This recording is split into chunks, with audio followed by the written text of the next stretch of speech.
Drama के start में हम हमारे हीरो हीरोइन को देखते हैं जिन्होंने मैरिज सर्टिफिकेट लिए होते हैं। यहाँ पर हमारी हीरोइन ज़ई वेंग सोच रही होती है कि क्या मैंने सच में उस इंसान से शादी कर ली जिससे सिर्फ मैं एक बार मिली हूँ। फ्लैशबैक दिखाया जाता है जहाँ पर वेंग की बेस्ट फ्रेंड उसे बता रही होती है कि मैंने तुम्हारे लिए एक डेट अरेंज की है तो तुम उसे अच्छे से निभाना। वहीं पर वेंग ने तो डेट को खराब करने की पूरी तैयारी कर ली थी और अगले मेकअप कर लिया होता है। तभी वो हमारे हीरो लू चैन को पीछे से देखती है और मिसअंडरस्टैंड कर जाती है कि शायद यही उसका ब्लाइंड डेट है और वो चैन के पास जाकर उसके साथ फ्लर्ट करते हुए बातें करने लगती है और वो उसके साथ बैठी हुई लड़की रैन को देखकर चैन से कहने लगती है कि तुम मेरे होते हुए किसी और के साथ कैसे बैठ सकते हो, और खुद को चैन की गर्लफ्रेंड बताती है जिससे रैन गुस्से में चैन पर पानी फेंक देती है और वहाँ से उठकर चली जाती है। जैसे ही वैंग चैन का फेस देखती है तो वो समझ जाती है कि उसने गलत समझ लिया है, तो वो तुरंत ही चैन से माफ़ी मांगने लगती है और कहती है कि मेरी बेस्ट फ्रेंड ने मेरे लिए एक डेट अरेंज की थी और मुझे लगा कि तुम वही हो। तो चैन कहता है कि तुम्हें क्या लगता है कि तुम्हारा एक सॉरी सब कुछ ठीक कर देगा, तुम्हें पता भी है कि मैंने कितना इन्वेस्ट किया है इस ब्लाइंड डेट पर। तो वैंग कहने लगती है कि तुम मुझे बता दो कि तुम्हें कितने पैसे चाहिए, अगर मुझसे हो सकेगा तो मैं दे दूंगी।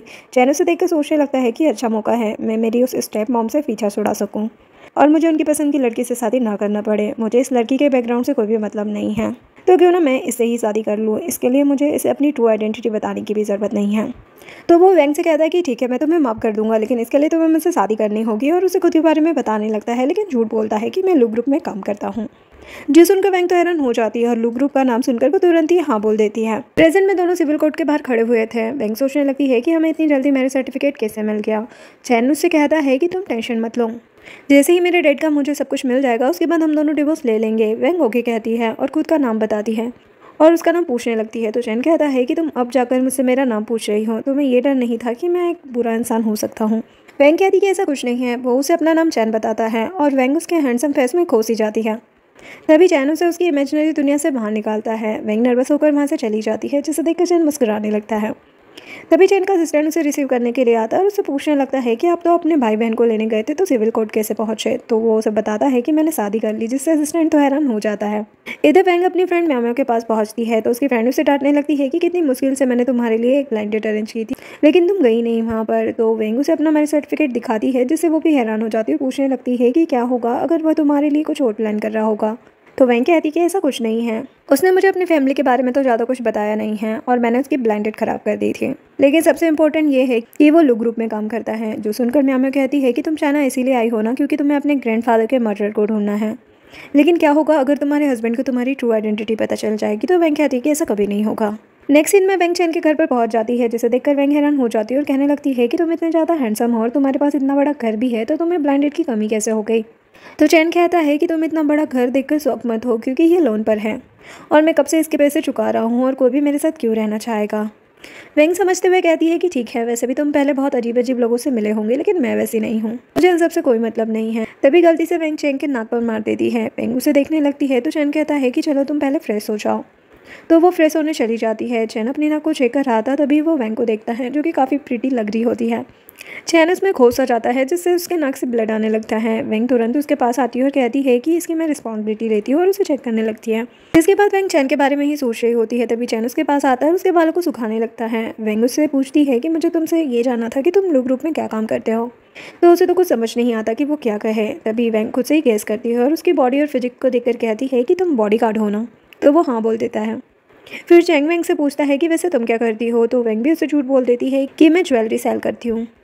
तभी वैंग को म्याओ का कॉल आता है। वैंग कॉल अटेंड करती है तो म्याओ कहने लगती है कि तुमने ज्वेलरी का डिजाइन बना लिया ना कंपटीशन के लिए। जो सुनकर वैंग चैन की तरफ देखती है और उसे कहने लगती है कि ये ज्वेलरी सेल करने की बात कर रही है और वहाँ से चली जाती है। और म्याओ से कहने लगती है कि तुम थोड़ा धीरे बोलो, चैन को मेरी आइडेंटिटी अभी पता चल जाती। म्याओ उससे कहती है कि तुम्हें इस कंपटीशन को जीतना ही होगा तभी तुम लू ग्रुप में एंटर कर पाओगे, तुम्हारे पास कोई डिज़ाइन पड़ा हुआ है ना। तो वैंग कहती है कि हाँ, मैंने एक डिज़ाइन 3 साल पहले बनाया था, मैं उसमें श्योर हूँ कि वो काफ़ी अच्छा है तो उससे मैं जीत सकती हूँ। नेक्स्ट मॉर्निंग चैन जा रहा था और असिस्टेंट कार लेकर खड़ा हुआ था। चैन ऊपर बालकनी में देखता है जहाँ पर वैंग नीचे को ही देख रही थी। तो चैन असिस्टेंट को इशारा देता है कि तुम अपनी गाड़ी यहाँ से ले जाओ। जो सुनकर असिस्टेंट तो हैरान हो जाता है और हैरानी से वहाँ से चला जाता है। चैन साइकिल के पास जाता है और उससे जाने लगता है।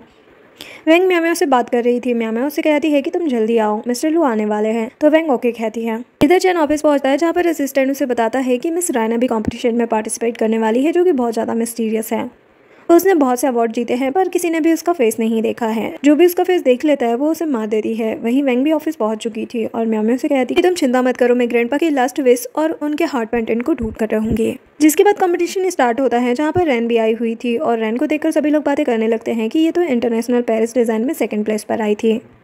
इस कंपटीशन में तो बेस्ट डिज़ाइनर आए हुए हैं। जज आते हैं और सभी के डिज़ाइन देखने लगते हैं। तभी वो वेंग के डिज़ाइन को देखकर उसे इग्नोर कर देते हैं, जो कि रैन के डिज़ाइन के जैसा ही था। तो वेंग उनसे कहने लगती है कि मेरे डिज़ाइन में कोई प्रॉब्लम है क्या। तो जज उसे डांटने लगते हैं और कहते हैं कि तुम्हारी हिम्मत कैसे हुई यहाँ पर रूल्स को वॉयलेट करने की।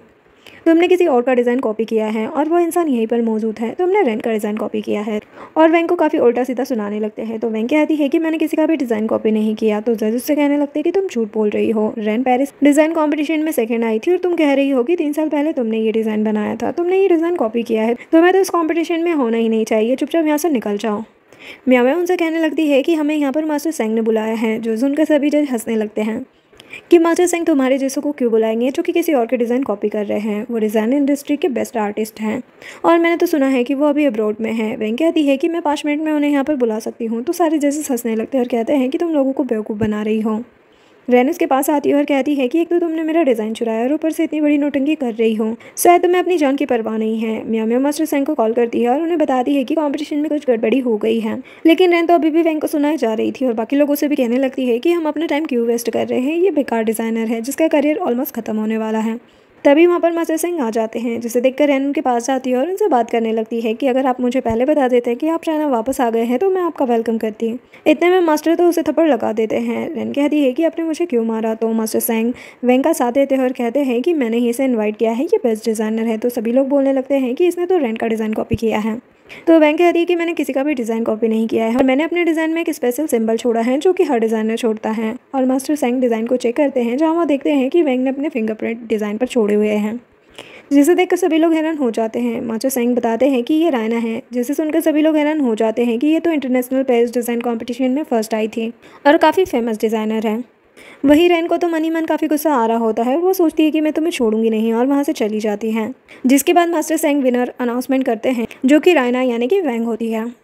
वही कंपटीशन चैन भी देख रहा था और रायना को देखकर कहने लगता है कि इससे हमारी टीम स्ट्रांग बन सकती है और सोचने लगता है कि ये इतनी जानी पहचानी सी क्यों लग रही है। तभी चैन को कॉल आता है जो कि उसके डैड की होती है। डैड कहते हैं कि तुमने अपनी शादी के बारे में हमें नहीं बताया, मैं और आंटी भाई तुमसे मिलने के लिए आ रहे हैं। जो सुनकर चैन तो हैरान हो जाता है। चैन तुरंत ही वेंग को कॉल करता है। वेंग कॉल उठाती है और हल्के से उसे हेलो कहती है। तो चैन कहता है कि सॉरी मैंने तुम्हें डिस्टर्ब किया, लेकिन हमारी फैमिली हमसे मिलने आ रही है। दोनों कपड़े चेंज कर तुरंत ही घर पहुंच जाते हैं, जहां पर चैन के डैड और उसकी स्टेप मॉम आए हुए थे। वो बहुत गरीब से कपड़े पहने हुए थे। तो चैन उनसे पूछने लगता है कि तुम दोनों कहाँ से आ रहे हो। तो स्टेप मॉम उसे कहती है कि तुमने इतनी गरीब फैमिली में शादी जो की है, जरा हम भी तो उसे चेक कर लें। तो डैड कहते हैं कि तुम्हारी आंटी ने ये प्लान बनाया था तुम्हारी वाइफ को चेक करने के लिए। चैन सोचने लगता है कि ये औरत कितनी ज़्यादा चालबाज है। पहले अपनी पसंद की लड़की से मुझे शादी करने के लिए फोर्स कर रही थी और अब ये चाल चल रही है। इसने कंपनी में कुछ सीक्रेट लोग भी रखे हुए हैं जो कंपनी की सारी इन्फॉर्मेशन इसे देते हैं। मुझे जल्द से जल्द कुछ करना ही होगा। तभी वेंग उनके पास आती है। तो जब मॉम कहने लगती है कि तुम दोनों कितने अच्छे कपल लग रहे हो, आज रात हम यहीं पर रहेंगे, जिससे चैन और वेंग दोनों ही हैरान हो जाते हैं। जिसके बाद चैन अपना बिस्तर नीचे लगाकर बैठा हुआ था। वेंग आती है तो चैन कहता है कि तुम बेड पर सो जाओ, मैं फ्लोर पर सो जाऊंगा और जैसे ये लोग चले जाएंगे तो तुम अपने रूम में चले जाना। वेंग कहती है कि तुम ऐसे नीचे कैसे सो सकते हो और दोनों ही एक दूसरे से कहने लगते हैं कि तुम बेड पर सो, तुम बेड पर सो। और इतने में ही वो फिसल जाते हैं और दोनों गिर जाते हैं, जिससे दोनों की एक्सीडेंटल किस हो जाती है। चैन काफ़ी ज़्यादा एम्बेरस हो जाता है, तुरंत वेंग से दूर होता है। जिसके बाद वेंग बेड पर सो रही थी, तभी उसे सपना आता है जिसमें एक आदमी उसके ग्रैंडपा को मार देता है। जिसके बाद वेंग ग्रैंडपा के पास आती है और रोने लगती है। तभी वेंग की नींद खुल जाती है और चैन उसे ऐसे देखकर उसे काम डाउन करने लगता है। वेंग चैन के गले लग जाती है। जैसे ही वेंग को एहसास होता है तो वो चैन से अलग होती है और उसे कहने लगती है कि मैंने एक बुरा सपना देखा था, और वो वापस से सो जाती है। चैन भी उसे देखते हुए सो जाता है। नेक्स्ट मॉर्निंग चैन उठता है और वहाँ से चला जाता है। वेंग को म्याओ म्याओ का कॉल आता है जो उसे बताती है कि आज मिस्टर लू ग्रुप में खुद तुम्हारा वेलकम करने वाले हैं। वेंग तुरंत ऑफिस के लिए तैयार होती है और ऑफिस पहुँचती है और कहने लगती है कि आज मैं पहले ही दिन लेट हो गई और कैबिन की तरफ जाने लगती है। इधर चैन भी वेंग का इंतजार कर रहा था और असिस्टेंट से कहता है कि आज मैं मिस राना को खुद वेलकम करूँगा क्योंकि वो बहुत ज़्यादा टैलेंटेड है और हमें उसके टैलेंट को अप्रिसिएट करना चाहिए। तभी वेंग चैन के कैबिन में एंटर करती है। फिर दिखाया जाता है जहाँ पर असिस्टेंट वेंग का वेलकम करता है और कहता है कि मिस्टर लू को एक ज़रूरी काम आ गया है, इस वजह से वो चले गए, मैं आपका वेलकम करता हूँ। फ्लैशबैक दिखाया जाता है जहाँ पर चैन वेंग का इंतजार कर रहा था। तभी उसे कॉल आता है और वो असिस्टेंट से कहता है कि इस औरत ने फिर से नाटक स्टार्ट कर दिया, मुझे जाना होगा, और वहाँ से चला जाता है। प्रेजेंट में असिस्टेंट वेंग से कहता है कि आप अपने हिसाब से काम कर सकते हैं, हम आपको पूरे राइट्स देते हैं और हम एक नया ज्वेलरी ऑक्शन रखने वाले हैं। तो बॉस चाहते हैं कि इसकी रिस्पॉन्सिबिलिटी आप निभाएं, क्योंकि फेमस ज्वेलरी हार्ट पेंडेंट भी इसमें इंक्लूड किया जाएगा। आप इसे प्रॉपर्ली हैंडल करना और सिक्योरिटी का भी खास ध्यान रखना होगा। इसमें मिस्टर लू भी आएंगे तो वेंग ओके कह देती और बहुत ज़्यादा खुश होकर वहाँ से जाती है। मैमा भी वेंग से कहने लगती है कि हार्ट पेंडेंट का कुछ पता चला, तो वेंग कहती है कि हाँ, मैंने उम्मीद नहीं किया था कि मैं इतनी जल्दी हार्ट पेंडेंट को ढूंढूंगी। वो रिसेंट में ज्वेलरी ऑक्शन में लाया जाने वाला है। अब हमें ये तो क्लियर हो गया है कि वो चाइना में ही है। नेक्स्ट सीन में वेंग ऑक्शन को ऑर्गेनाइज कर रही होती है, तभी वहाँ पर रेन आ जाती है और वेंग से टकराते हुए नाटक करने लगती है। तो वेंग कहती है कि तुम यहाँ पर क्या कर रही हो, क्या एक डिज़ाइन शोर को भी यहाँ पर बुलाया गया है। जो सुनकर रेन को बहुत ज़्यादा गुस्सा आता है और वो कहने लगती है कि मैं मिस्टर लू की होने वाली वाइफ हूँ और तुम मुझसे ऐसे बात नहीं कर सकती, मुझे उनकी मॉम ने सिलेक्ट किया है। तो वेंग कहती है कि चाहे जो भी हो, तुम हो तो वैसी ही, और उसकी काफ़ी बेइज्जती करने लगती है। जो सुनकर रैन को काफ़ी गुस्सा आता है और वो उस पर हाथ उठाने लगती है, लेकिन वेंग उसका हाथ पकड़ लेती है। तो रैन कहती है कि आखिर तुम हो कौन, तुम तो अपना असली चेहरा भी नहीं दिखा सकती, हमेशा मास्क पहन कर रखती हो, तुम खुद को समझती क्या हो। और वेंग को बुरा भला सुनाने लगती है। तभी वेंग सिक्योरिटी गार्ड को बुलाकर रैन को वहाँ से धक्के मारकर बाहर निकलवा देती है और यह सब चैन भी देख रहा था और सोचने लगता है कि ये लड़की तो बहुत ज़्यादा यूनिक है। वो उसके पास जाने ही वाला था, तभी असिस्टेंट आ जाता है और उसे कहता है कि ऑक्शन स्टार्ट होने वाला है और उसे खुद के साथ ले जाता है। इधर रैन को ऑक्शन से बाहर फेंक दिया जाता है, जिससे रैन को तो काफ़ी ज़्यादा गुस्सा आता है और वो कहती है कि मैं तुमसे अपना बदला जरूर लूँगी। तभी वहाँ पर जिंग नाम का बंदा आता है और उससे हाथ मिला लेता है, जिसके बाद ऑक्शन स्टार्ट होता है, जहाँ पर सभी ने मास्क पहना हुआ था। मिस्टर लू सबको बताता है कि ये चैरिटी के सारे पैसे अनाथ बच्चों को डोनेट होंगे और इसमें लू ग्रुप के बेस्ट डिज़ाइन को भी शो किया जाएगा और वेंग को होस्ट करने के लिए बुलाता है। इसे देखकर सारे लोग बातें करने लगते हैं कि रायना अब्रोड से चाइना क्यों आई है और अपने अपने ओपिनियन देने लगते हैं। उनमें से एक कहता है कि मैंने सुना है कि रायना का चाइना आने का एक सीक्रेट एजेंडा है। तभी वेंग ऑक्शन स्टार्ट करती है और ऑक्शन में हार्ट पेंडेंट को दिखाया जाता है, जिसे देखकर वेंग कहती है कि आखिरकार मैंने तुम्हें ढूंढ ही लिया। तभी वहाँ पर अंधेरा हो जाता है और हार्ट पेंडेंट को कोई चुरा लेता है। इसी चक्कर में वेंग को चोट भी लग जाती है, लेकिन वहाँ पर सभी लोग वेंग को ही ब्लेम करने लगते हैं कि हार्ट पेंडेंट के सबसे ज़्यादा नज़दीक तो यही थी, जरूर इसने ही चुराया होगा। अभी चैन सामने आता है और कहता है कि आप लोग चिंता मत कीजिए, हम सिक्योरिटी से चेक करवाएंगे, और गेट्स बंद करवा देता है। जिंग सोचने लगता है कि तुम बताना कि तुम्हें मेरा गिफ्ट कैसा लगा, और वहाँ से चला जाता है। चैन दरवाजे लॉक करवा देता है और कहता है कि सभी को सिक्योरिटी टेस्ट देना पड़ेगा, जिससे सभी लोग चैन को कहने लगते हैं कि आप हमारा टेस्ट क्यों ले रहे हो, सबसे ज़्यादा करीब तो यही लड़की थी, तो ज़रूर इसी ने चुराया होगा। तो वेंग कहती है कि मैंने वो नेकलेस नहीं चुराया है, मैं अपनी इनोसेंस साबित कर सकती हूँ, मैं ही सबसे पहले चेक करवाती हूँ और कपड़े खोलने लगती है। इतने में चैन उसे रोकता है और कहता है कि यह टाइम इनोसेंट साबित करने का नहीं है, इसमें सिर्फ तुम्हारी ही नहीं बल्कि कंपनी की भी रिस्क आ सकती है, तो खुद को थोड़ा कंट्रोल करो। और उसके हाथ पर अपना हैंकी लपेट देता है जिसपे चोट लगी हुई थी और कहने लगता है कि तुम जाकर रेस्ट करो, मैं ये सब संभालता हूँ। और वो सभी की चेकिंग करवाता है। असिस्टेंट उसे बताता है कि ये लास्ट ग्रुप है। तो चैन कहता है कि तुम आज के सर्वेंट की सारी लिस्ट निकाल कर मुझे दो।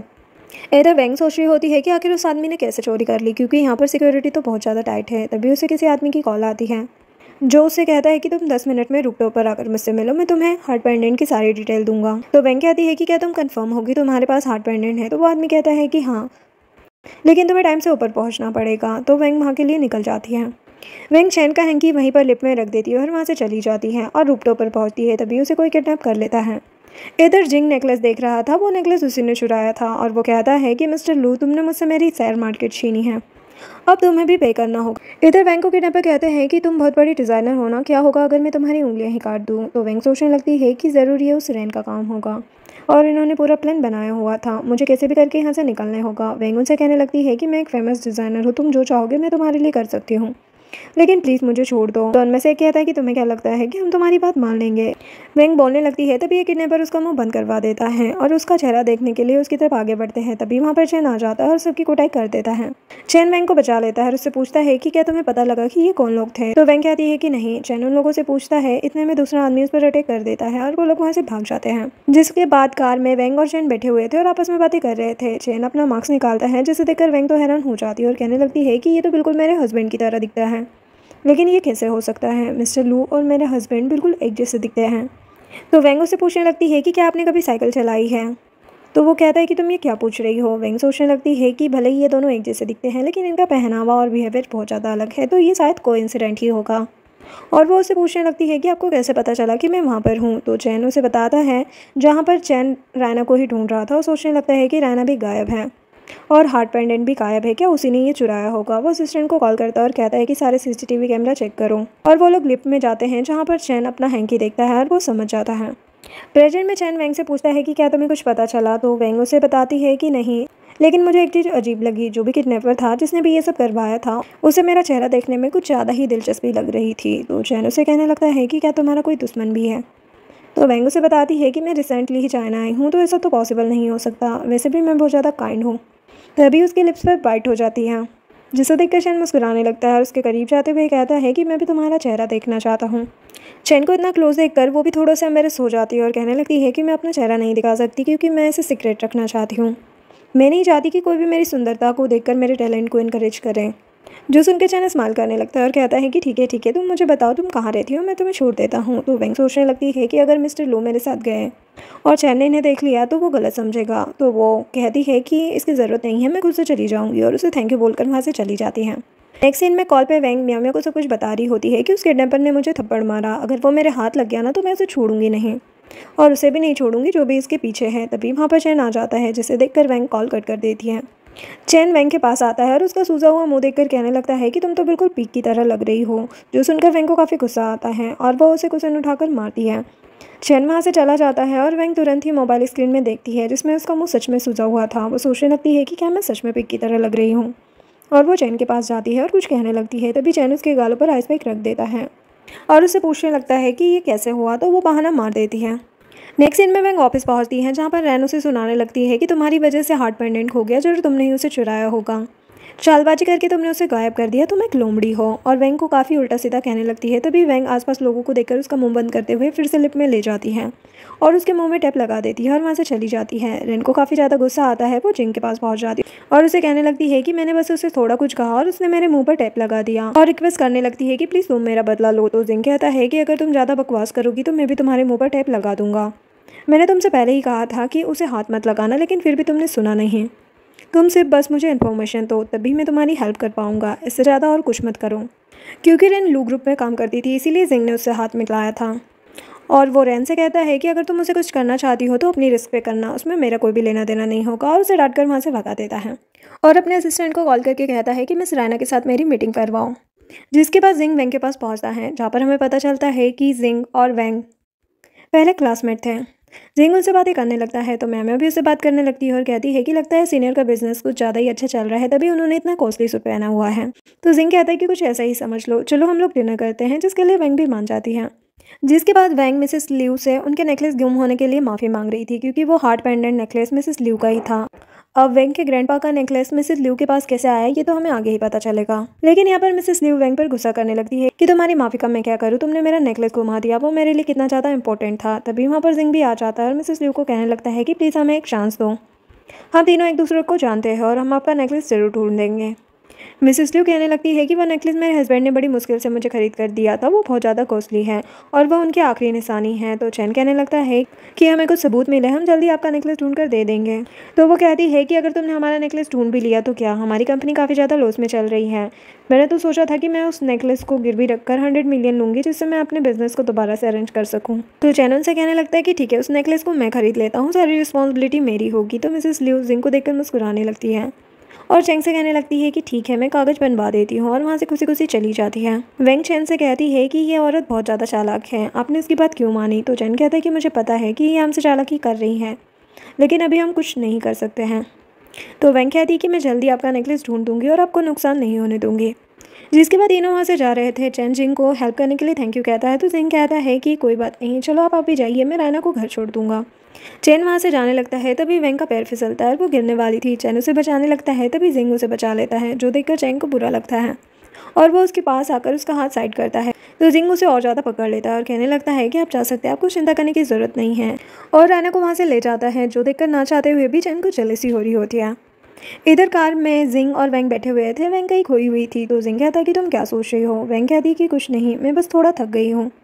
तो जिंग उसे एक प्लेस पर ले जाता है, उसे कहने लगता है कि जब हम रोड में थे तब तुमने मुझसे कहा था कि जब भी हम थका हुआ फील करें तो हमें नदी किनारे जाना चाहिए, जिससे हम फ्रेश फील करेंगे। तो वेंग कहती है कि उस टाइम पर मैं यंग थी, पर अब ये काम नहीं करता। तो जिंग कहता है कि तुम्हें फिर आराम करना चाहिए। वेंग को थोड़ी ठंड लग रही होती और वो चैन के बारे में ही सोच रही होती है। जिंग यह देख लेता है और उसे अपना कोट कवर करता है, जिससे वेंग तुरंत ही सपनों की दुनिया से बाहर निकलती है और जिंग को उसका कोट वापस करती है और उसे कहने लगती है कि अब हमें चलना चाहिए। जिंग ओके कहता है, लेकिन फिर से उसे अपना कोट पहना देता है और कहता है कि बहुत ठंड हो रही है, तुम्हें ये पहनना चाहिए, और वहाँ से चला जाता है। जिसके बाद वैंग घर पहुंचती है। वो काफ़ी ज़्यादा थक चुकी थी तो सोफे पर ही लेट जाती है। तभी वहाँ पर चैन आता है। वो सोचती है कि मैंने कपड़े तो चेंज ही नहीं किए और तुरंत ही खुद को कवर कर लेती है। चैन वैंग को ऐसे देखकर कहने लगता है कि अब ये क्या पागलपन है, कल तुम पिग बनी थी, आज क्या ऑस्ट्रिच बनी हो। और उसे देखने की कोशिश करता है, लेकिन वैंग खुद को और ज़्यादा कवर कर लेती है और कहती है कि मुझे छूना मत, मुझे बहुत ज़्यादा ठंड लग रही है। तो चैन कहता है कि ऐसे तो चल नहीं रहा है, और ये कोट किसका है। वैंग को याद आता है कि उसने कोट बाहर ही रख लिया था, और वो कोट को लेते हुए कहती है कि ये हमारे ऑफिस का है। चैन ये देखकर हंसने लगता है और कहता है कि तुम्हारे ऑफिस में कोट भी डिज़ाइन होते हैं। तो वो हाँ कहती है और कहती कि तुम जाओ यहाँ से और जाकर आराम करो, मुझे अकेला छोड़ दो। तो चैन ओके कहता है कि तुम भी आराम कर लेना, यहाँ पर मत बैठो, और वहाँ से चला जाता है। नेक्स्ट सीन में ऑफिस में चैन को असिस्टेंट आकर बताता है कि मिसेस लिू और जिंग आजकल कुछ ज़्यादा ही मिल रहे हैं। तो चैन सोचता है कि मिसेस लिू की कंपनी इतनी भी बुरी हालत में तो नहीं है कि उन्हें एक नेकलेस बेचकर गुजारा करना पड़े, ज़रूर कुछ और ही बात है। और असिस्टेंट से कहता है कि उन पर नज़र रखो, और असिस्टेंट से पूछता है कि डायरेक्टर फैंग के अपने शेयर्स बेचने के लिए तैयार हो गए हैं। तो असिस्टेंट नहीं कहता है। तो चैन कहता है कि उन्हें बोलो कि मैं उनसे मिलना चाहता हूँ और मेरे पास कुछ आइडियाज़ हैं। इधर वैंग जिंग को उसका कोट वापस करती है। तो जिंग उसे पूछने लगता है कि तुम्हारे चाइना आने से पहले मैंने सुना था कि तुम उस हार्ट पेंडेंट वाले नेकलेस को ढूंढ रही हो, आखिर क्यों। तो वैंग उसे बताती है कि वो नेकलेस मेरे ग्रैंडपा का था, वो सिर्फ एक मामूली नेकलेस नहीं है, वो स्पेशल नेकलेस है और मेरी हेल्प से ही चलता है, और वो पूरा नेकलेस नहीं है। मेरे ग्रैंडपा ने मरने से पहले मुझे कहा था कि मुझे उसे ढूंढना होगा। तो जिंग कहता है कि मैं तुम्हारी हेल्प कर सकता हूँ। तो वैंग उसे कहती है कि उसकी ज़रूरत नहीं है, मैं कर लूँगी। तो जिंग उसे डांटने लगता है कि तुम हमेशा मुझ पर विश्वास क्यों नहीं करती, मैं ये कर सकता हूँ। तो वैंग उसे कहती है कि मुझे तुम पर विश्वास है कि तुम उसे ढूंढ लोगे, पर मेरे पास तुम्हें देने के लिए कुछ भी नहीं है। तो जिंग उसे कहने लगता है कि तुम्हें कुछ देने की ज़रूरत नहीं है, हो सके तो तुम मेरी डिज़ाइनर बन सकती हो। जिससे वैंग एम्बेरस हो जाती है और खुद के कपड़ों पर रिंग गिरा देती है। वैंग कहती है कि मैं इसे साफ करके आती हूँ और वहाँ से चली जाती है। जिंग तुरंत ही किसी को कॉल करता है और उसे कहने लगता है कि नेकलेस का एक और टुकड़ा है, जाकर उसे ढूंढो और बैंक में सबको संभाल कर रख दो, अगर कोई और न्यूज़ मिलती है तो तुरंत मुझे बताना। इधर चैन डायरेक्टर फैंग के साथ मीटिंग कर रहा था। वो डायरेक्टर फैंग को बहुत सारे पैसे ऑफर करता है और कहता है कि अपने 2% शेयर लू ग्रुप के मुझे दे दो। तो डायरेक्टर फैंग कहता है कि आपसे बेहतर ऑफर मुझे आपकी स्टेप मॉम ने दिया था, तो मैं आपका ऑफर क्यों मानूं, इसमें मेरा क्या फ़ायदा होगा। तो चैन उसे कहने लगता है कि फ़ायदा आपका ही होगा, और उसे एक पेपर देता है और कहने लगता है कि आपने 2 सालों में लू ग्रुप को काफ़ी ज़्यादा लूटा है, ये आपके काले कारनामे हैं, आप इसे अच्छे से देख लीजिए। अगर आपने 2% शेयर मेरे नाम कर दिए तो मैं इसे भूल जाऊंगा, वरना आप समझते ही हैं कि आगे क्या होगा। अब आप अपना टाइम ले सकते हैं, तब तक मैं वॉशरूम जाकर आता हूँ। और वहाँ से चला जाता है। डायरेक्टर फैंग डरते हुए साइन कर देता है और वहाँ से चला जाता है, जो देखकर असिस्टेंट खुश हो जाता है कि यह पनौती तो कम हुई। तभी वो सोचता है कि मिस्टर लू अभी तक वॉशरूम से नहीं आए, अब वो वहाँ पर नहीं है, और तुरंत वॉशरूम की तरफ जाता है। वहीं दूसरी तरफ चैन की नज़र वैंग पर पड़ जाती है, जो अपने कपड़े साफ कर रही थी। चैंग उसे देखकर सोचने लगता है कि ये यहाँ पर क्या कर रही है, अगर इसने मुझे ऐसे देख लिया तो मैं पकड़ा जाऊँगा, अब मैं क्या करूँ, मैं ऐसे बाहर नहीं जा सकता। और असिस्टेंट को कॉल करने की कोशिश करता है, पर उसका नंबर भी बंद आ रहा था।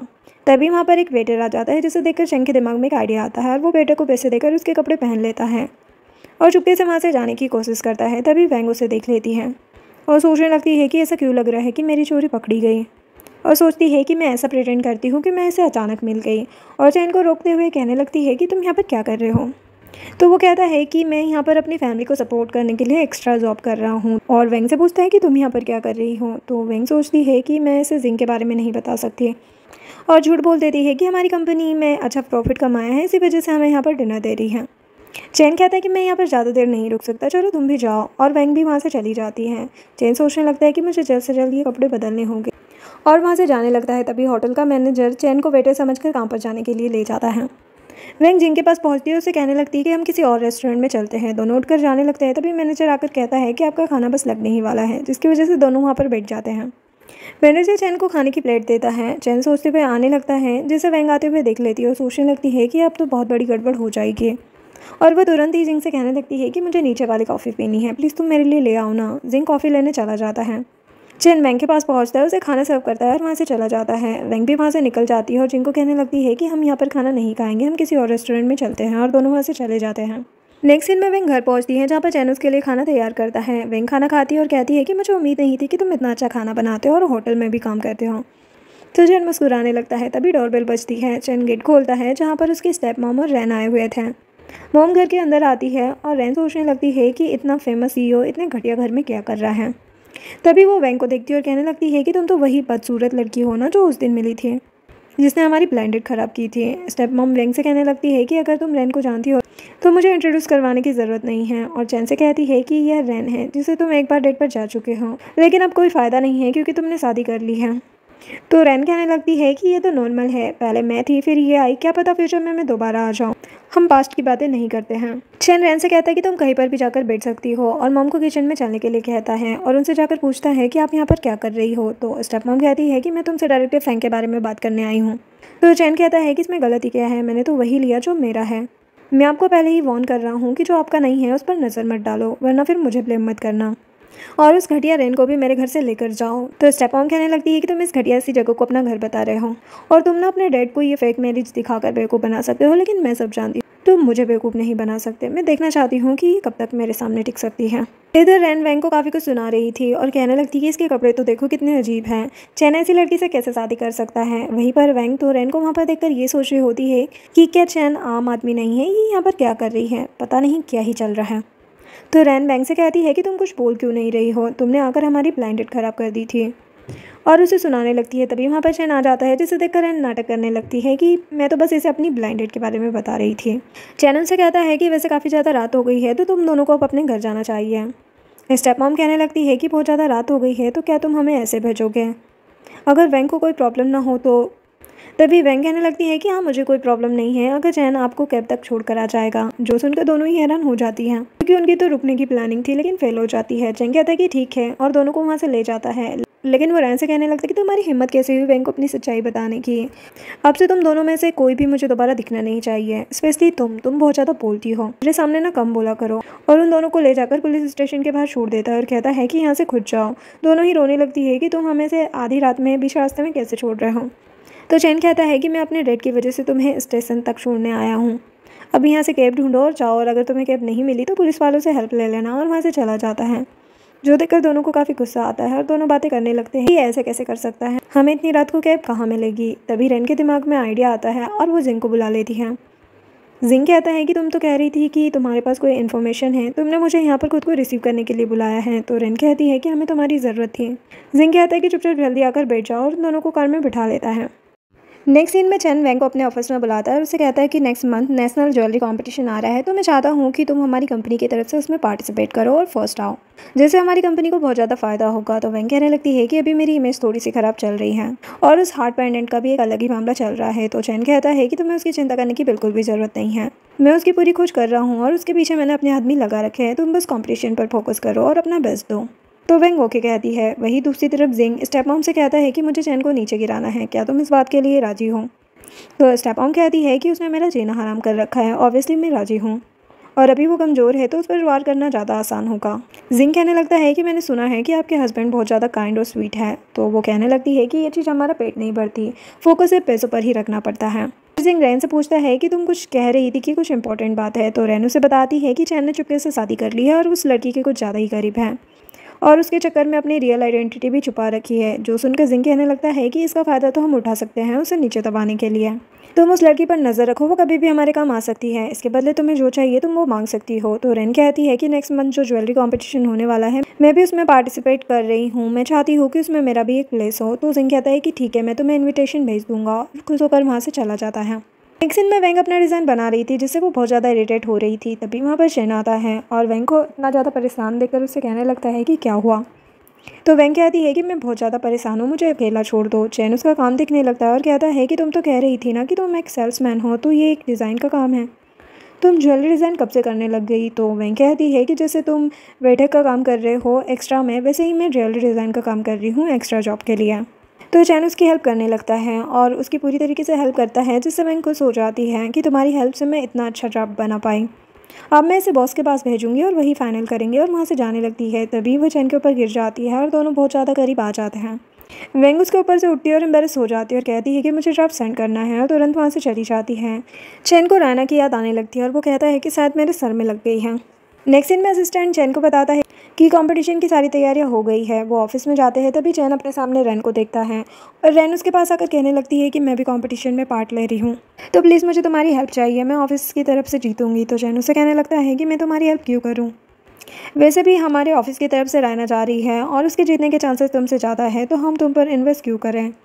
आइंदा से ऐसे फालतू चीज़ों के लिए मुझे ढूंढते हुए यहाँ पर मत आना। और वहाँ से चला जाता है। असिस्टेंट उसे धक्के मारकर वहाँ से निकाल देता है, जिससे देखकर रैन को बहुत ज़्यादा गुस्सा आता है और वो कहने लगती है कि तुम मेरे साथ इतना ज़्यादा रूड क्यों हो, ये ज़रूर उस रैना की वजह से है। तभी वहाँ पर रैना आ जाती है और उससे पूछने लगती है कि क्या हुआ। तो रैना उसे सुनाने लगती है। वो कहती है कि मैं तुमसे बहस नहीं करना चाहती, मैं यहाँ पर ज्वेलरी का सामान लेने आई हूँ, और ऑफिस के अंदर चली जाती है, जो देखकर रैना और भी ज़्यादा चिढ़ जाती है और वो स्टेप मॉम के पास पहुंच जाती है। स्टेप मॉम उससे कहने लगती है कि अब तुम्हें गोल्ड मेडल लाना होगा और उस रैना को हराना होगा। तो रैन कहने लगती है कि इसमें कोई भी शक नहीं है कि रैना बहुत ज़्यादा टैलेंटेड, और मेरे पास तो अभी पूरा सामान भी नहीं है ज्वेलरी का। इस टाइम मामा उसे एक मेडिसिन देती है और कहती है कि इसे मेकअप में डाल देना, इसके कॉन्सिक्वेंसेस बहुत ज़्यादा ख़राब होंगे और वो अपने आप ही हार जाएगी। रैन सोचने लगती है और कहती है कि नहीं नहीं, ये बिल्कुल भी ठीक नहीं होगा, अगर इससे मॉडल के चेहरे पर कुछ हो गया तो क्या होगा, ये इलीगल भी है। तो मॉम कहती है कि इसे सिर्फ एलर्जी के इफेक्ट होंगे, ज़्यादा कोई इफेक्ट नहीं होगा और कुछ समय के लिए ही होंगे, ये एक लास्ट मौका है जिससे तुम जीत सकती हो। तो रैन मान जाती है। जिसके बाद कंपटीशन का दिन आ जाता है। एक आदमी वेंग को बताता है कि आपकी मॉडल आ चुकी है, आप उससे मिल लीजिए। वेंग अपने रूम में जाती है, तभी वहाँ पर रैन जाकर मेकअप में लिक्विड डाल देती है और कहने लगती है कि इस बार तो तुम नहीं जीतने वाली, और वहाँ से जाने लगती है। तभी वेंग और म्याओ म्याओ से मिल जाते हैं। वेंग कहने लगती है कि तुम यहाँ पर क्या कर रही हो। तो रैन हिचकिचाते हुए कहती है कि मैंने भी कंपटीशन में पार्ट लिया है। तो वेंग कहती है कि क्या तुम्हारे पास इतना फालतू टाइम है जो ऐसे इधर उधर घूम रही हो, और उसे सुनाकर वहाँ से चली जाती हैं, जिससे रैन को काफ़ी ज़्यादा गुस्सा आता है। दोनों रूम में जाकर हंसने लगती है कि इसको चिढ़ाकर बड़ा मज़ा आया। तभी वेंग कहती है कि ये अचानक से यहाँ से क्यों निकल रही थी, मुझे कुछ गड़बड़ लग रही है। तो मैम कहती है कि कोई भी गड़बड़ नहीं है, तो टेंशन मत लो। वेंग अपनी मॉडल को तैयार करती है, जिसके बाद शो स्टार्ट होता है। एंकर वेंग के मॉडल को बुलाती है, लेकिन वो लोग नहीं आते। तो सभी लोग बातें करने लगते हैं कि रैना तो एक बेस्ट डिज़ाइनर है, लेकिन लास्ट टाइम पर भी उसी के शो में हार्ट पेंडेंट गुम हो गया था, और मैंने सुना है कि मिस्टर लू ने इस पर बहुत ज़्यादा पैसा खर्च किया है, इस वजह से वो न्यूज़ दब गई।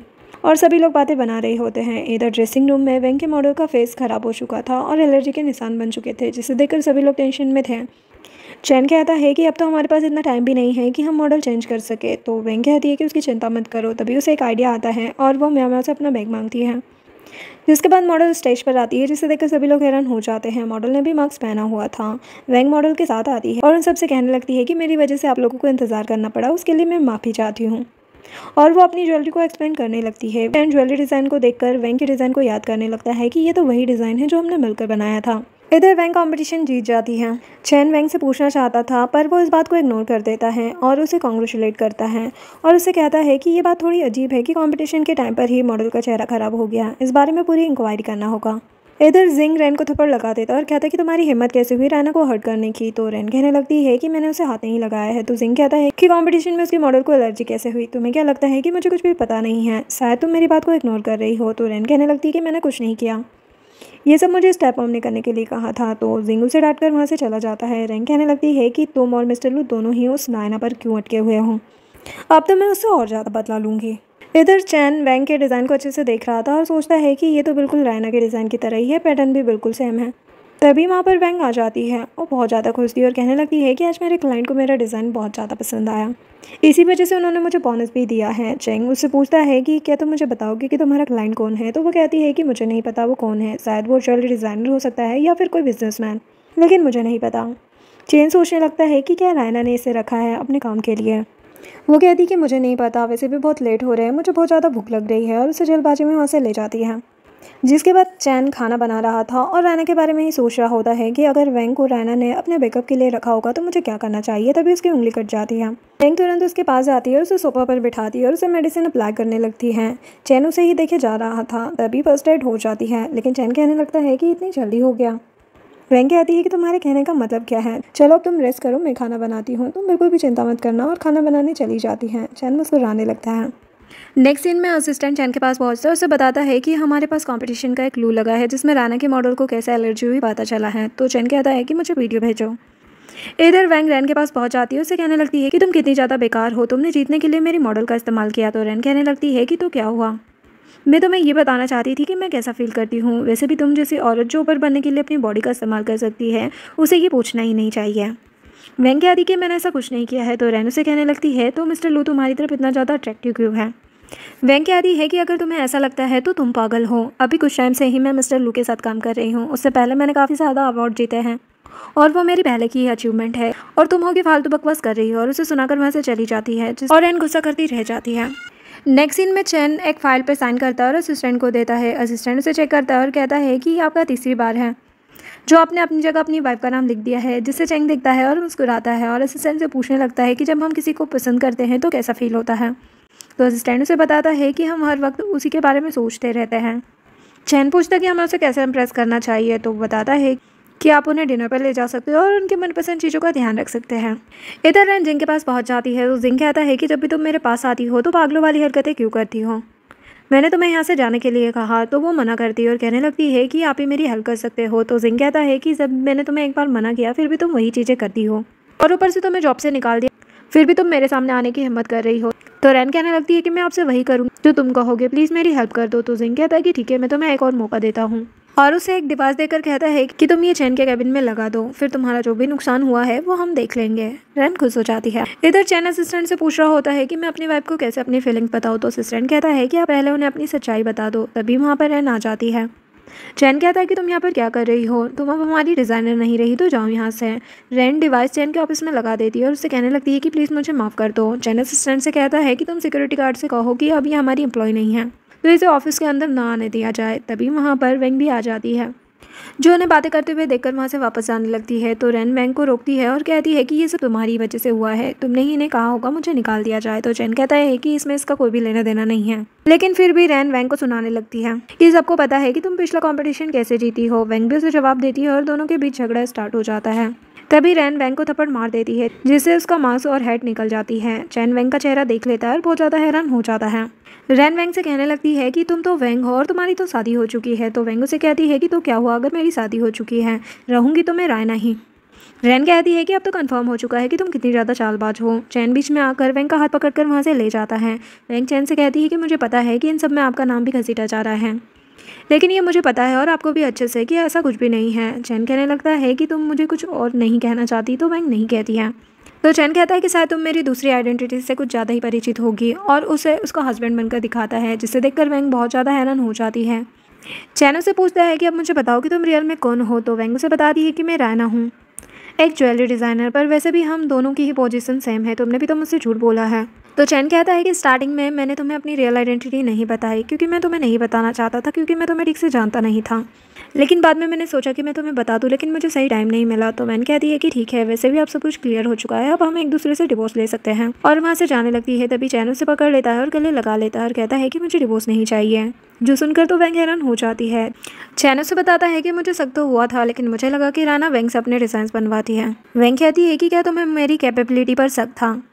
चैन कहता है कि मुझे लगा कि तुम हमारी कंपनी के साथ चीट कर रही हो, और उसे अपनी एक्सप्लेनेशन देने लगता है। तो वेंग मुस्कुराने लगती है, जिसके बाद चैन उसे अपनी फीलिंग्स बताने लगता है कि अब मैं तुमसे और झूठ नहीं बोल सकता, मुझे लगता है कि मैं तुम्हें पसंद करता हूँ, और अपनी फीलिंग कन्फेस कर लेता है और उसे सब कुछ बताता है कि उसे कब एहसास हुआ, जो सुनकर वेंग की भी आंखें भर जाती है। चैन उसे कहता है कि अब मैं तुम्हें अच्छे से फॉलो करना चाहता हूँ और तुम्हारी देखभाल करना चाहता हूँ। तो वेंग कहती है कि ठीक है, मैं तुम्हें चांस दूंगी मुझे फॉलो करने का, चलो देखते हैं तुम मुझे कितने अच्छे से चेस करते हो, और मुस्कुराती हुई वहाँ से चली जाती है। अब चांस पाकर तो चैन के चेहरे पर भी एक बड़ी सी स्माइल आ जाती है और वो कहता है कि मैं अपना बेस्ट दूंगा। नेक्स्ट सीन में रैन जिंग के पास जाती है, जो कि नेकलेस देख रहा होता है। रैन काफ़ी ज़्यादा खुश थी और उसे बताती है कि मेरे पास आपके लिए खुशखबरी है। तो जिंग कहता है कि अगर तुमने डिवाइस सेट कर दिया है तो इसमें इतनी ज़्यादा खुश होने की क्या ज़रूरत है। तो रैन कहती है कि वो बात नहीं है, मैंने आपको बताया था ना कि चैन की शादी हो चुकी है, तो वो शादी रैना के साथ हुई है, जो एक्चुअल में वेंग ही है। जो सुनकर जिंग की तो हवाइयाँ उड़ जाती है और वो कहता है कि ऐसा कैसे हो सकता है, क्योंकि वेंग को तो वो पटाना चाह रहा था। तो रैन बताती है कि मैंने वेंग को चैन के घर पर भी देखा था और वह उसी की वाइफ है। जो सुनकर जिंग को बहुत ज़्यादा हैरानी होती है और साथ ही काफ़ी गुस्सा भी आता है, और वो रैन से कहता है कि अब तुम यहाँ से जा सकती हो, मैं तुम्हें बताऊंगा कि आगे क्या करना है। रैन वहाँ से चली जाती है। जिंग काफ़ी ज़्यादा टेंशन में था। तभी वो देखता है कि नेकलेस में से एक पर्ची निकली है। वो उस पर्ची को पढ़ता है, जिसे देखकर उसके चेहरे पर एक बड़ी सी स्माइल आ जाती है और वो कहता है कि क्या हुआ अगर तुमने वेंग से शादी कर ली, लेकिन फिर भी मैं तुम्हें हरा कर रहूँगा और वेंग को पा कर रहूँगा। नेक्स्ट सीन में चैन अपनी बिजनेस मीटिंग के लिए एक रेस्टोरेंट में बैठा हुआ था। तभी उसकी नज़र वेंग और जिंग पर पड़ती है, जिसे देखकर उसे काफ़ी जेलसी होने लगती है और वो कहता है कि आदमी फिर से मेरी वाइफ के साथ क्या कर रहा है, और वहाँ से उठता है। जिंग वेंग से पूछ रहा था कि तुम क्या खाना पसंद करोगी, पहले तो तुम मीट खाती थी। तो वेंग कहती है कि अब और पहले की पसंद में बहुत अंतर है और यहाँ पर मुझे कुछ खास ज़्यादा पसंद नहीं है। तभी चैन उसके लिए कुछ लेकर आता है और कहता है कि ये तुम्हारा फेवरेट है ना, जिसे वेंग बड़े इंटरेस्ट के साथ खाती है। चैन वेंग से कहता है कि वहाँ पर और भी बहुत इंटरेस्टिंग चीज़ें हैं खाने के लिए, तुम ट्राई कर सकती हो। वेंग चैन के साथ जाने लगती है, तो चैन जिंग से कहता है कि हम कभी और दिन मिलेंगे, और वेंग को वहाँ से लेकर चला जाता है, जो देखकर जिंग को काफ़ी गुस्सा आता है और वो कॉल करके किसी को कहता है कि हम ओरिजिनल प्लान के अकॉर्डिंग ही चलेंगे, तुम उसे कहो कि मुझे रात को आकर मिले। इधर चैन वेंग को बहुत अच्छा गिफ्ट देता है जिससे वेंग भी काफी ज्यादा खुश हो जाती है। तभी उसके पेट से आवाज आने स्टार्ट हो जाती है जो सुनकर चैन और वेंग दोनों ही हंसने लगते हैं और चैन कहता है कि चलो मैं घर में तुम्हारे लिए अच्छा सा खाना बनाकर खिलाता हूँ। जिसके बाद चैन खाना बना रहा था, वेंग उसके पास आती है और उसे कहने लगती है कि दिन पर दिन तुम बहुत ही अच्छा खाना बनाने लग गए हो। चैन उसे कहता है कि अगर तुम्हें पसंद है तो मैं हर दिन तुम्हारे लिए अलग अलग तरह का खाना बना सकता हूँ, लेकिन मेरी एक शर्त है। तो वेंग उससे पूछती है कि क्या शर्त है। तो चैन उसे खुद के करीब खींचता है जिससे वेंग की धड़कनें तेज हो जाती है और वो तुरंत ही चैन से अलग होती है और कहने लगती है कि तुम्हारे हाथों से पैच की स्मेल आ रही है और वहाँ से भाग जाती है। काफ़ी ज़्यादा नर्वस थी। इधर जिंग किसी से बात कर रहा था और उसे कहता है कि जो डील मैं तुम्हें दे रहा हूँ वो तुम्हें कहीं भी नहीं मिलेगी, तुम एक बार फिर से सोच लो। इधर म्याओ वेंग के लिए चैन का भेजा हुआ गिफ्ट लाती है और उसे टीज करते हुए कहने लगती है कि अच्छा तो आजकल तुम्हारे लिए फूल भेजे जा रहे हैं, वैसे चैन तुम्हारे लिए बेस्ट है, तुम अभी भी उसे अपनी आइडेंटिटी नहीं बताना चाहती। तो वेंग कहती है कि उसे पता चल चुका है कि मैं एक डिज़ाइनर हूँ, लेकिन ये नहीं पता कि मैं जई फैमिली से बिलोंग करती हूँ। मैं खुद को खोया हुआ महसूस कर रही हूँ और मुझे समझ नहीं आ रहा कि मुझे क्या करना चाहिए। मैं अभी तक भी उस आदमी को नहीं ढूंढ पाई हूँ जिसने मेरे ग्रैंडपा को मारा है। तो म्याओ उसे कहती है कि तुम अच्छे से इस बारे में सोच लो। तभी उसे चैन का मैसेज आता है जो देखकर म्याओ कहती है कि मतलब आज भी मुझे अकेले डिनर करना होगा।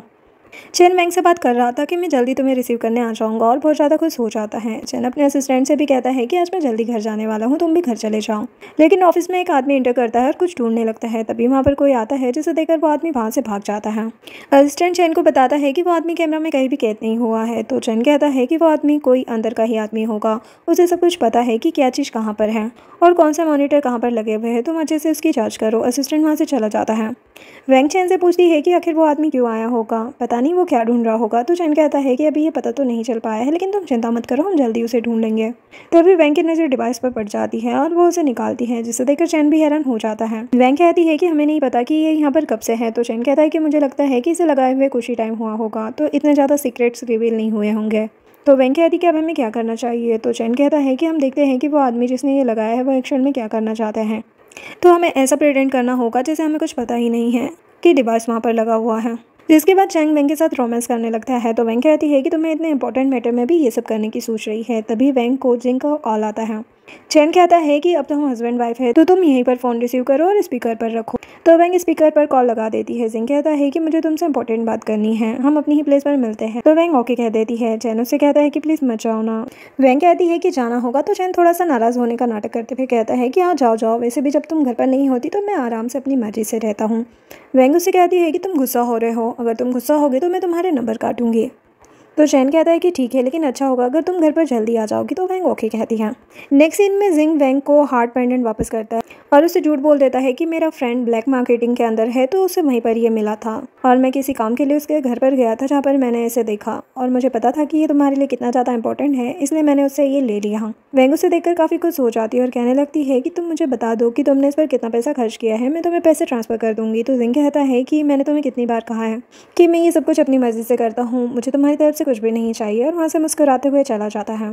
जिसके बाद वेंग घर पहुँचती है और नेकलेस का टूटा हुआ पार्ट जोड़कर देखने लगती है। तभी नेकलेस से पर्ची गिरती है। वेंग पर्ची पढ़ने लगती है जिसमें उसके ग्रैंडपा ने लिखा हुआ था कि मेरा खून लू फैमिली के चेयरमैन यानी कि चैन के डैड ने किया है और मैं सभी चीज़ों के लिए सिर्फ उसे ही रिस्पॉन्सिबल ठहराता हूँ। मुझे नहीं पता कि फ्यूचर में मैं अपनी फैमिली को दोबारा देख पाऊंगा या नहीं, और मैं ये लेटर काफ़ी जल्दबाजी में लिख रहा हूँ, लेकिन मुझे उम्मीद है कि ये सही हाथों में जाएगा। वेंग को तो काफ़ी ज़्यादा रोना आने लगता है कि मैं अपने ग्रैंडपा के खूनी के बेटे के साथ ही प्यार कर बैठी है और पुरानी मेमोरीज याद करके काफ़ी ज़्यादा रोने लगती है। इधर लू का असिस्टेंट जिंग के पास जाता है और कुछ भी नहीं कहता। तो जिंग कहने लगता है कि तुम भूलो मत कि तुम्हें मैंने ही मिस्टर लू के पास भेजा था। तो असिस्टेंट कहता है कि मैं कैसे मिस्टर लू के पास पहुंचा वो मैटर नहीं करता, लेकिन अब से मैं आपका कोई भी काम नहीं करूंगा, ये मेरा लास्ट काम है, आज के बाद मुझसे कांटेक्ट मत करना। ये उनका नेक्स्ट वीक के कंपटीशन के ड्राफ्ट है। असिस्टेंट उसे फाइल देकर वहां से चला जाता है। जिंग सारे ड्राफ्ट चेक करता है और कहने लगता है कि तुमने कभी सोचा भी नहीं होगा कि असिस्टेंट हम में से एक है। इधर चैन घर पर पहुंचता है और वहाँ पर देखता है कि वेंग नहीं है। वो बहुत ज़्यादा हैरान हो जाता है और उसका सामान भी वहाँ पर नहीं था। चैन म्याओ के पास जाता है और उससे पूछता है कि क्या वेंग तुम्हारे घर पर है। तो म्याओ गुस्से में कहती है कि पहले जाकर तुम अपनी फैमिली को देखो कि उन्होंने क्या किया है, और दरवाजा उसके मुंह पर बंद कर देती है। जिसके बाद असिस्टेंट चैन को रेजिग्नेशन पर्सन्स की लिस्ट देता है जिसमें राना का भी नाम लिखा हुआ था। ये देखकर वो और ज़्यादा हैरान हो जाता है कि आखिर हुआ क्या है। जिसके बाद चैन वेंग से मिलने के लिए जाता है तो वेंग उसे खींचकर थप्पड़ लगा देती है। तो चैन कहता है कि आखिर हुआ क्या है, तुमने मुझे थप्पड़ मारा तो इसका मतलब कि मैंने कुछ गलत किया है, लेकिन मुझे बताओ तो सही। तो वेंग उसे बताती है कि मैं चाइना हार्ट पेंडेंट को ढूंढने के लिए आई थी क्योंकि वो मेरे ग्रैंडपा को बहुत ज़्यादा पसंद था। उन्होंने अपने हाथों से बनाया था और वो हमेशा उसके साथ टाइम बिताते थे। फ्लैशबैक दिखाया जाता है जहाँ पर ग्रैंडपा हार्ट पेंडेंट के साथ थे, तभी उनका खून ही आता है। ग्रैंडपा बाहर की तरफ जाते हैं और एक आदमी उन्हें मार देता है और वहाँ से भाग जाता है। तभी वेंग वहाँ पर आती है और रोने लगती है। प्रेजेंट में वेंग कहती है कि हमारे पास कोई भी सबूत नहीं था कि वो खून किसने किया है, लेकिन जब मुझे हार्ट पेंडेंट मिला और मैंने उसके दूसरे पार्ट को कनेक्ट किया तो उसमें एक लॉक खुल गया और वहाँ से एक पर्ची निकली जिसमें लिखा हुआ था कि तुम्हारे डैड ने मेरे ग्रैंडपा को मारा है। आपसे मैं तुम्हें कभी भी अपनी ज़िंदगी में दोबारा देखना नहीं चाहती, मैं तुमसे डिवोर्स लेना चाहती हूँ, और वहाँ से चली जाती है। ये बात सुनकर चैन तो काफ़ी हैरान हो जाता है। चैन जाकर काफ़ी ज़्यादा ड्रिंक कर रहा था। असिस्टेंट आकर उसे बताता है कि वेंग आपसे कल सिविल कोर्ट में डिवोर्स के सिलसिले में मिलना चाहती है, तो क्या करना चाहिए, क्या मैं उन्हें मना कर दूँ। तो चैन कहता है कि तुम्हें कोई हक नहीं बनता उसे मना करने का, और उठकर वहाँ से चला जाता है। इधर वेंग घर पर काफ़ी ज़्यादा फ्रस्ट्रेटेड थी और खाना खा रही थी, तभी डोरबेल बजती है। वेंग उसे म्याऊं समझकर कहने लगती है कि ये तुम्हारा तीसरी बार है जिसमें तुम अपनी की भूल गई हो, और दरवाजा खोलती है। तभी वो देखती है कि चैन वहाँ पर ड्रंक कंडीशन में आया है। वेंग उससे कहने लगती है कि मैंने तुम्हें कहा ना कि मुझे अपनी शक्ल दोबारा मत दिखाना, वैसे भी हम जल्दी डिवोर्स लेने वाले हैं, अब जाओ यहाँ से। चैन उसे हक कर लेता है और कहता है कि प्लीज़ मुझे एक मौका दो प्रूव करने का। अगर मेरे डैड ने तुम्हारे ग्रैंडपा को मारा होगा तो मैं खुद उन्हें जेल भिजवाऊंगा और तुम्हें कभी भी दोबारा परेशान नहीं करूंगा, बस तुम मुझे एक चांस दे दो। तो वेंग कहती है कि अब कुछ नहीं हो सकता, तुम खुद को सच्चा साबित करने में लगे हुए हो, पर ऐसा नहीं होने वाला, और उसका हाथ झटक कर वहाँ से चली जाती है। नेक्स्ट सीन में चैन अपने डैड के पास पहुँच जाता है और उनसे कहने लगता है कि मैं आपकी पुरानी बातें जानना चाहता हूँ। तो डैड कहते हैं कि तुम्हें इतने सालों बाद क्यों याद आया कि तुम्हें मेरी पुरानी बातें जानना चाहिए, लेकिन फिर भी अभी देर नहीं हुई है, और उसे बताने लगते हैं कि मैंने ज्वेलरी डिज़ाइनिंग से अपना काम स्टार्ट किया था और जब मैं स्वीडन में था तब मैंने बहुत ज़्यादा मेहनत की है।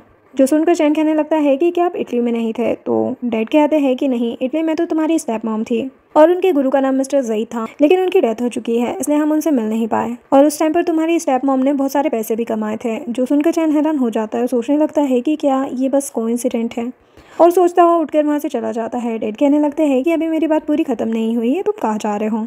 जिसके बाद चैन वेंग के पास जाता है, उससे कहने लगता है कि मैं तुम्हें कहीं ले जाना चाहता हूँ, मेरे साथ चलो। वेंग और चैन दोनों मिसेस लियो के घर पहुँचते हैं। चैन उनसे पूछने लगता है कि मैं ये जानना चाहता हूँ कि आपको हार्ट पेंडेंट कहाँ से मिला। तो वो उन्हें बताती है कि हमें ये मिस्टर वेंग से मिला, और मिस्टर वेंग के पास ले जाकर कहती है कि इन्होंने ही हमें दिया था। तो चैन मिस्टर वेंग से पूछता है कि आपके पास वो कहाँ से आया। तो मिस्टर वेंग उन्हें एक फ़ोटो दिखाते हैं और कहते हैं कि मुझे हार्ट पेंडेंट इस इंसान ने भेजा है, इसका नाम पई है, जो कि चैन की स्टेप मॉम है। वो कहते हैं कि उस टाइम पर हर कोई हार्ट पेंडेंट को देखना चाहता था क्योंकि वो मास्टर जई के द्वारा बनाया गया था। तो उस टाइम पर मैंने उससे ये नहीं पूछा कि उसे ये कहाँ से मिला। जो सुनकर वेंग और चैन दोनों ही हैरान हो जाते हैं। जिसके बाद चैन और वेंग आपस में बातें कर रहे थे। चैन उसे बताता है कि मेरे डैड तो कभी भी इटली नहीं गए, लेकिन स्टेप मॉम ने इटली में पढ़ाई की है और 5 साल पहले ही उन्होंने मेरे डैड से शादी की है। तो इसका मतलब कि मेरे डैड कभी भी तुम्हारे ग्रैंडपा से मिले ही नहीं, वो एक दूसरे को कभी जानते ही नहीं थे। तो वेंग कहती है कि तुम्हें क्या लगता है कि तुम्हारी स्टेप मॉम ने ही मेरे ग्रैंडपा को मारा है। तो चैन कहता है कि इसमें बहुत ज़्यादा गड़बड़ी लग रही है क्योंकि मिसेस लियू ने तुम्हारे लिए बहुत सी परेशानियां खड़ी की, और तभी जिंग ने आकर हमें शांति से बातचीत करने की सलाह दी, और उसी ने तुम्हें ये हार्ट पेंडेंट भी दिया। वेंग कहती कि तुम्हारे कहने का क्या मतलब है कि इस सबके पीछे जिंग है। तो चैन कहता है कि मुझे तो ऐसा ही लग रहा है। तो वो कहती कि चलो हम पुलिस स्टेशन जाकर कंप्लेंट करवाते हैं। तो चैन कहता है कि अभी हमारे पास कोई भी पक्का सबूत नहीं है, और अगर हमने पुलिस कंप्लेंट कर दी तो खूनी सतर्क हो जाएगा। मैं तुम्हें एक प्लान बताता हूँ, तुम मेरे ऑफिस में आना। तो वो ओके कहती है। फिर चैन से पूछता है कि अब तो तुम्हें मुझ पर भरोसा है ना। तो वो हाँ कहती है। चैन कहता है कि अब तुम वापस आ जाओ, मैं तुम्हें बहुत ज़्यादा मिस करता हूँ। तो वो हाँ कहती है और उसके गले लग जाती है। ऑफिस में चैन और वेंग दोनों एक नाटक करते हैं और डिवाइस के सामने चैन चिल्लाने लगता है कि तो क्या हुआ, अगर तुम रेजिग्नेशन देना चाहती हो तो शौक से जाओ। वेंग भी कहने लगती है कि मैं भी तुम्हारी घटिया कंपनी में काम नहीं करना चाहती, मैं आज ही यहाँ से जा रही हूँ। जिसे जिंग भी सुन रहा था और मुस्कुराने लगता है कि ये तो बहुत कम है, मैं तब तक नहीं मानूंगा जब तक तुम वेंग को डिवोर्स नहीं दे देते हैं और तुम्हारी कंपनी डूब नहीं जाती।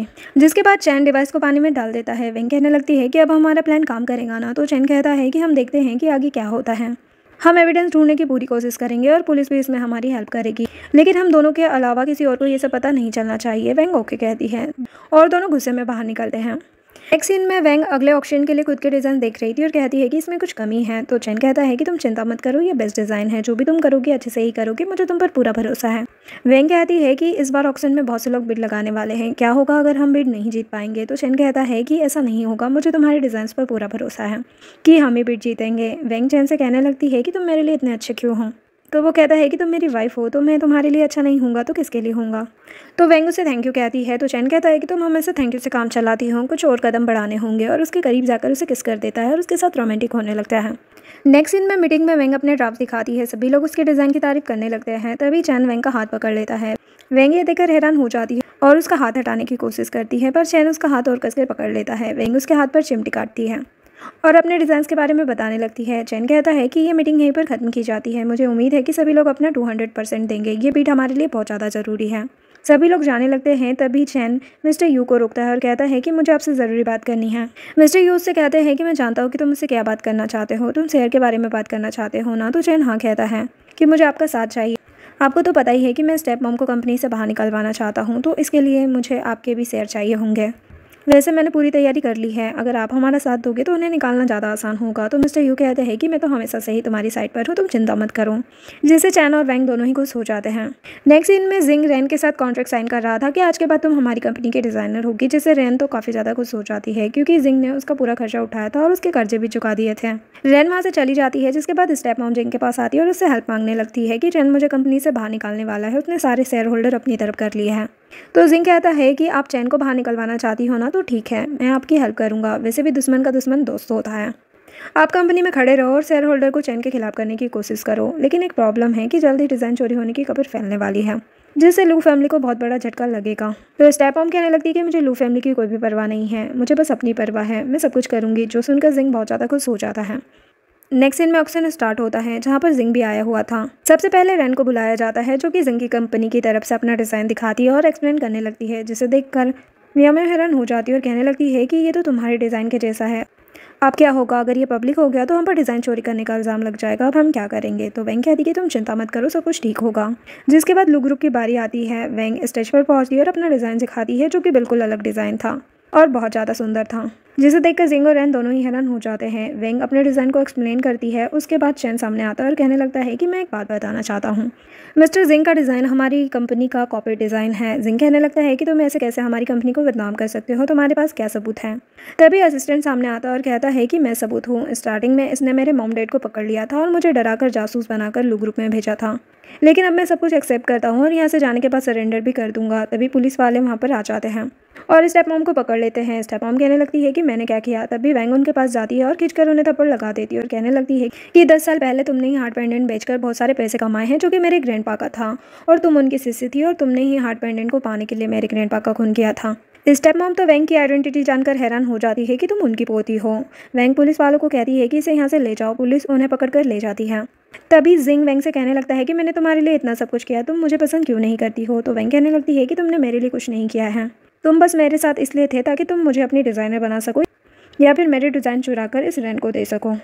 और तुमने तो मेरे ग्रैंडपा के कातिल को भी छुपा कर रखा और मुझे लू फैमिली पर शक करवाया।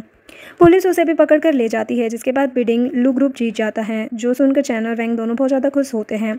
यहाँ पर चैन सभी को बताता है कि वैंग मेरी वाइफ है और वैंग की रियल आइडेंटिटी और रियल चेहरा भी सबके सामने दिखा देता है। और यहीं पर ये ड्रामा एंड होता है। वीडियो पसंद आई हो तो लाइक शेयर एंड सब्सक्राइब करें। Thanks for watching.